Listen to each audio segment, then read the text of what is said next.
Halo, Assalamualaikum warahmatullahi wabarakatuh. Selamat pagi, selamat siang, selamat sore, selamat malam, kapanpun teman-teman klik video ini.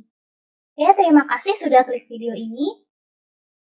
Jadi, pada kesempatan kali ini, saya akan membahas mengenai konsep tipe data, operator, dan identifier. Untuk mempersingkat waktu, ayo langsung aja kita masuk ke materinya. Jadi sebelumnya saya pengen bahas sedikit dulu gitu tentang bahasa C++ ya sebelum kita masuk ke teori hari ini. Jadi bahasa C++ itu sendiri apa sih? Jadi bahasa pemrograman C++ adalah bahasa pemrograman komputer yang bisa dipakai untuk membuat berbagai aplikasi atau bahasa Inggrisnya General Purpose Programming Language. Dan bahasa C ini sendiri merupakan pengembangan dari bahasa pemrograman C. Kemudian bahasa C++ sendiri kadang disebut juga sebagai C with classes atau bahasa C dengan kelas-kelas gitu ya. Nah, ini sendiri karena perbedaan utama antara bahasa C dengan bahasa C++ ada di dukungan ke pemrograman berbasis objek ya, atau object-oriented programming gitu. Kemudian bahasa C++ sendiri sudah mendukung pemrograman berbasis objek, sementara untuk bahasa C belum mendukung untuk yang berbasis objek seperti itu. Nah, karena termasuk General Purpose Programming Language, bahasa pemrograman C++ ini sendiri bisa dipakai untuk membuat aplikasi desktop seperti antivirus, kemudian software, pengolah gambar atau image processing, aplikasi pengolah kata atau word processing, dan juga bisa untuk membuat compiler bahasa pemrograman yang lainnya. Seperti itu. Nah, jadi untuk apa sih belajar C++ gitu? Jadi salah satu alasannya karena bahasa C++ sendiri termasuk bahasa dasar yang sering dipakai untuk para programmer tuh biasanya mempelajari dasar-dasarnya dari untuk mata pelajaran atau keilmuan tentang algoritma dan pemrograman. Nah, seperti itu. Biasanya tidak hanya menggunakan C++, terkadang beberapa programmer yang lain atau calon-calon programmer itu mereka menggunakan alternatif lain seperti bahasa Pascal atau juga bahasa C yang lain, tergantung pengajarnya mereka akan memberikan yang seperti apa. Kalau saya di sini lebih senang kita masuknya ke C++. Kemudian untuk pemilihan bahasa C++ sendiri sebagai bahasa pertama atau bahasa dasar sebenarnya juga lebih bermanfaat gitu ya bagi teman-teman yang mau belajar otodidak seperti itu. Ini karena bahasa C dan bahasa C++ ini sendiri menjadi dasar dari banyak bahasa pemrograman modern gitu. Pemrograman modern ini maksudnya kayak apa sih? Kayak Java atau C# atau PHP atau JavaScript dan lain-lainnya yang lebih baru lagi. Jadi kalau misalnya teman-teman udah familiar nih dengan sintaks ini apa ya kayak aturan penulisan bahasa C++ gitu kan. Sintaks itu kayak aturan penulisan gitu.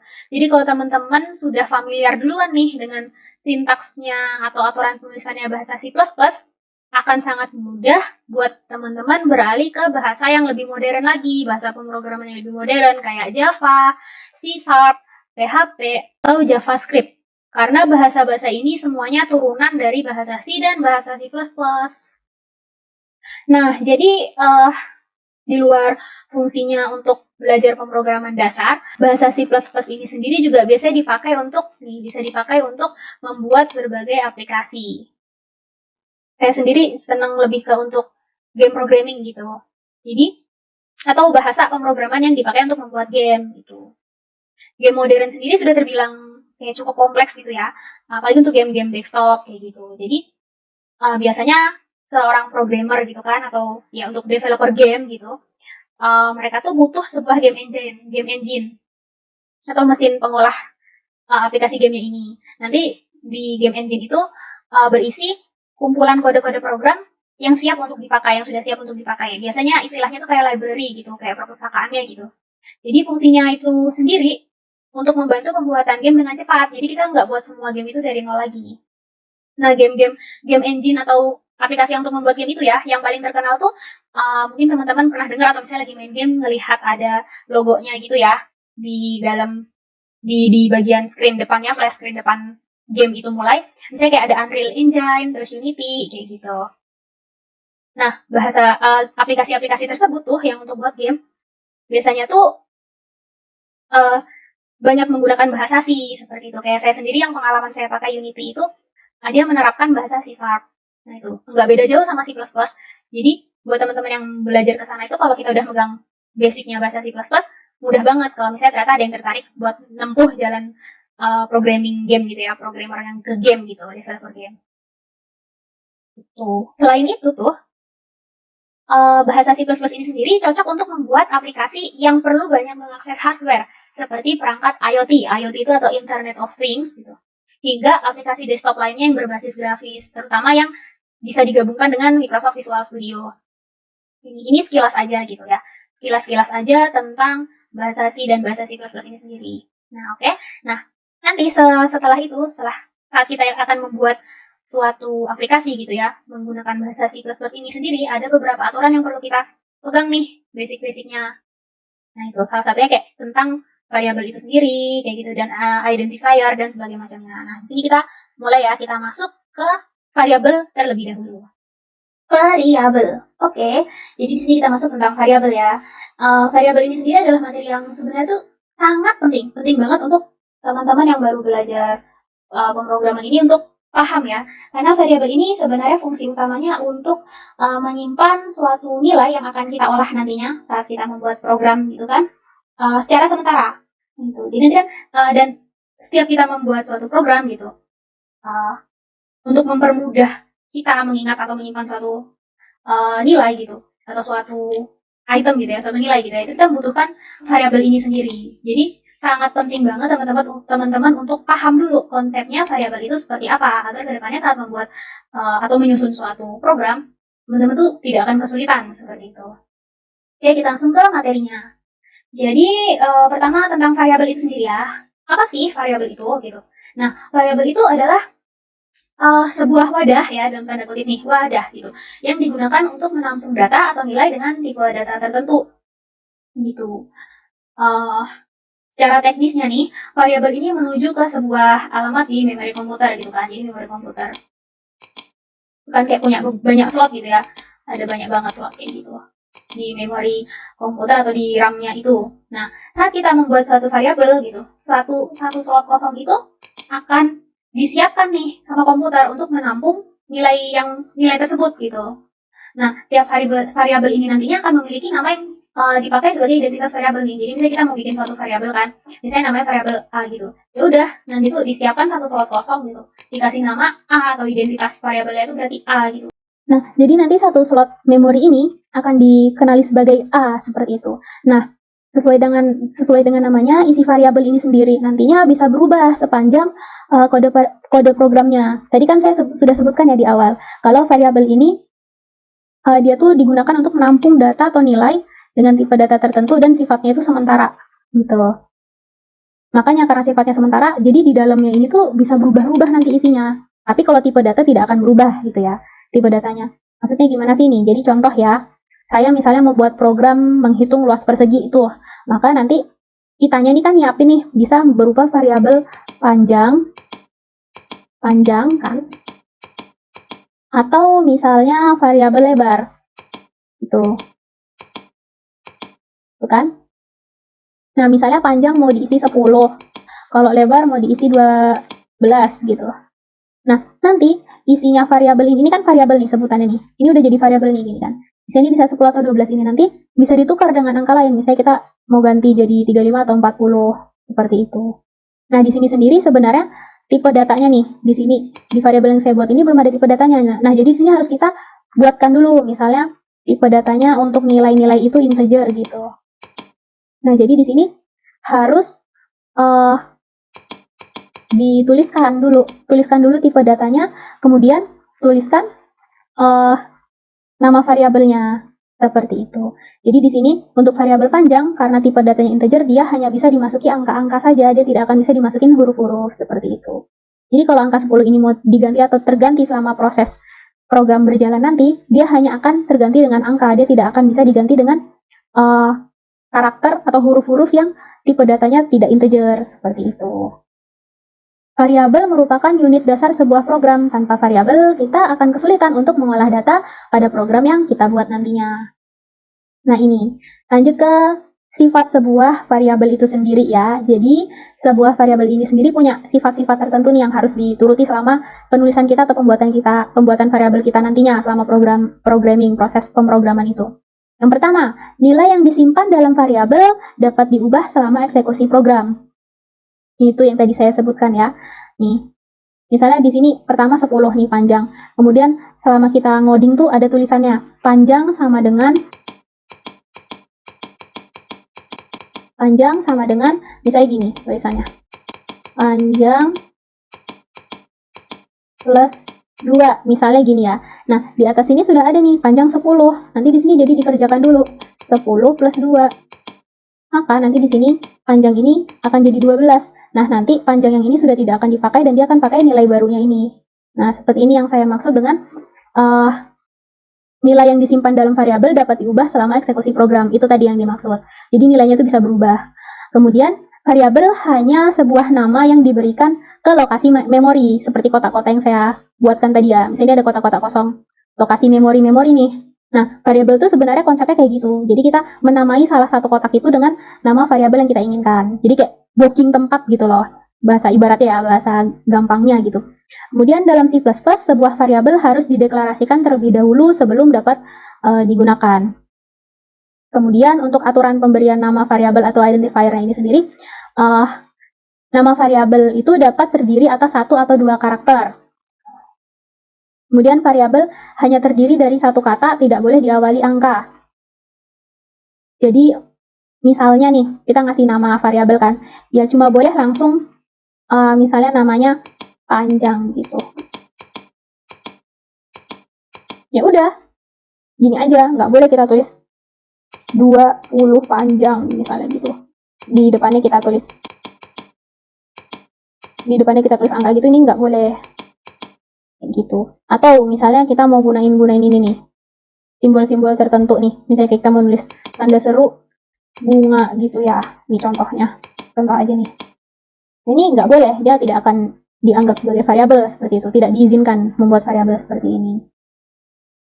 Seperti itu.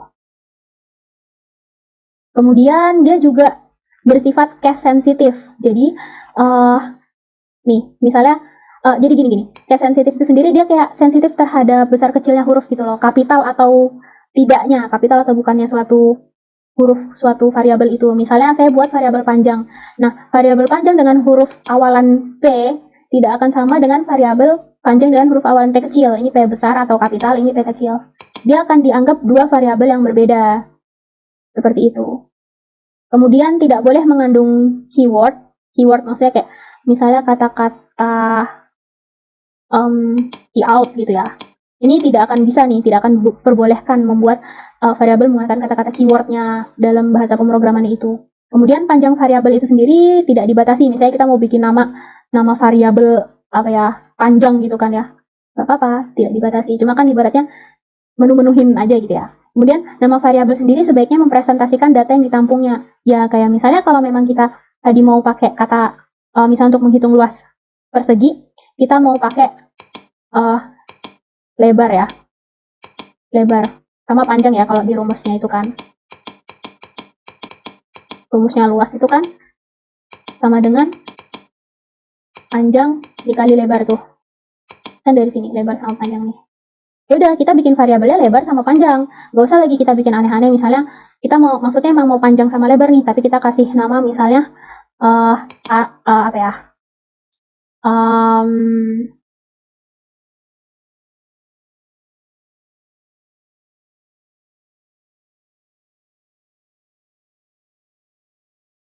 misalnya kita kasih namanya sisi gitu, sisi sama pinggir misalnya ya, ini misal doang. Nah, nggak usah sih, kita tuh nggak usah bikin ini. Kalau memang sudah ada lebar sama panjang, ya udah, yang ibaratnya kita sendiri mudah ngerti, kita sendiri mudah ingat. kita pakai aja istilah-istilah yang menggambarkan data yang dia tampung itu sendiri nantinya. Kayak lebar sama panjang ya udah pakai aja itu. Misalnya P atau L aja kah karena terkait di depannya ini, atau langsung panjang lebar nih kita tulisin panjang lebar gitu. Gak usah pakai istilah-istilah lain yang buat kita sendiri bahkan lupa gitu loh. Takutnya suatu saat kita buka kembali program kita nggak inget waktu itu kita bikinnya apa ya, kenapa kayak gini, kayak gitu loh. Susah untuk kita pelajarin kembali khawatirnya. Seperti itu. Nah, kita lanjut ke sintaks pendeklarasian variabel.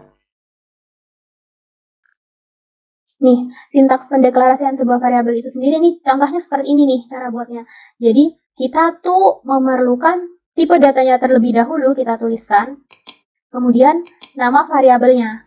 Jadi tipe data di sini di depannya kita ini dipilih dari tipe data dari variabel yang akan menampung suatu nilai tersebut. Kemarin tuh ada integer untuk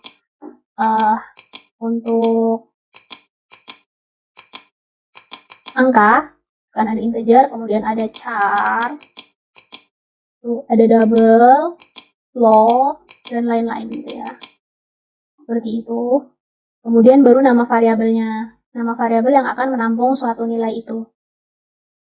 Nah, kemudian di setiap kita sudah mendeklarasikan atau membuat suatu variabel gitu, kita wajib menambahkan titik koma ini. Jadi dalam C++ setiap akhir baris perintah harus berakhir dengan ini. Kayak dia bahasanya untuk menyatakan kalau udah stop sampai di sini gitu. Variabel itu udah sampai sini aja variabel tersebut gitu. Nanti program akan mengeksekusi langsung lanjut perintah yang ada di bawahnya. Jadi di sini untuk baris pertama selesai kayak gitu. Kemudian untuk nama variabel, kemudian untuk ini. Di sini sama tipe data. Ini kalau misalnya contohnya ada banyak ya, lebih dari satu variabel yang kita buat, variabel yang berbeda yang kita buat, tapi dengan tipe data yang sama. Jadi misalnya semuanya tipenya integer. Tuh, kita di sini punya variabel pertama, nama variabel pertama, nama variabel kedua, dan nama variabel ketiga. Nah ini, nama variabel pertama yang akan menampung suatu nilai, kita tulis ini paling depan. Kemudian yang ini juga variabel kedua dan variabel ketiga. Nah, di masing-masing variabel ini kita tambahkan tanda koma ini. Itu beda dengan titik koma. Kalau titik koma itu untuk mengakhiri, kalau tanda koma ini kayak dia sebagai pembeda antar variabel ini aja. Tipe data dari variabel pertama, kedua, dan ketiga yang akan menampung suatu nilai ini ya, tipe data ini tadi. Ya. Kemudian ini kalau untuk contoh yang kita mendeklarasikan sebuah variabel dengan ini ya, dengan nilainya, sudah ada nilainya gitu. Nih, nama, jadi gini, tipe datanya dulu, misalnya nih saya bikin integer gitu. Misalnya nama variabelnya volume gitu. Nah, di sini misalnya kita pengen volume itu nilainya 40. Jadi seperti itu tulisnya. Integer volume sama dengan 40. Nah, titik koma. Nah, kita harus nulisnya seperti ini. Seperti itu. Tipe data. Ini tadi tipe data dari variabel yang akan menampung nilai. Karena saya pengen nampungnya angka, saya pakai integer. Kemudian, ini nama variabel. Nama variabel yang akan menampung suatu nilai. Karena saya pengen volume kan, saya kasihnya nama volume aja gitu. Kemudian ini adalah operator penghubungnya. Kita menggunakan tanda sama dengan. Kemudian ini untuk nilainya. Nilai yang akan disimpan ke dalam sebuah variabel. Saya maunya pakai angka 40. Seperti itu. Dan jangan lupa dikunci dengan titik komanya. Ini untuk sintaks pendeklarasian sebuah variabel yang terdiri dari 2 atau lebih ya variabel yang sudah ada nilainya masing-masing. Tapi masih satu data, satu tipe data. Jadi di sini nama variabel pertamanya ini nih kan, misalnya apa gitu. Langsung nilainya tadi. Saya kayak tadi volume, integer volume 40. Di sini kita mau nambahin juga integer misalnya luas 30 kayak gitu menggunakannya. Dan ingat untuk tiap variabel kita pisahkan dengan tanda koma dan kita nanti akhiri dengan titik koma di akhir yang nilai kedua. Seperti itu teman-teman. Oke, mungkin itu saja untuk materi hari ini mengenai variabel. Terima kasih sudah mau mampir di video ini. Assalamualaikum warahmatullahi wabarakatuh.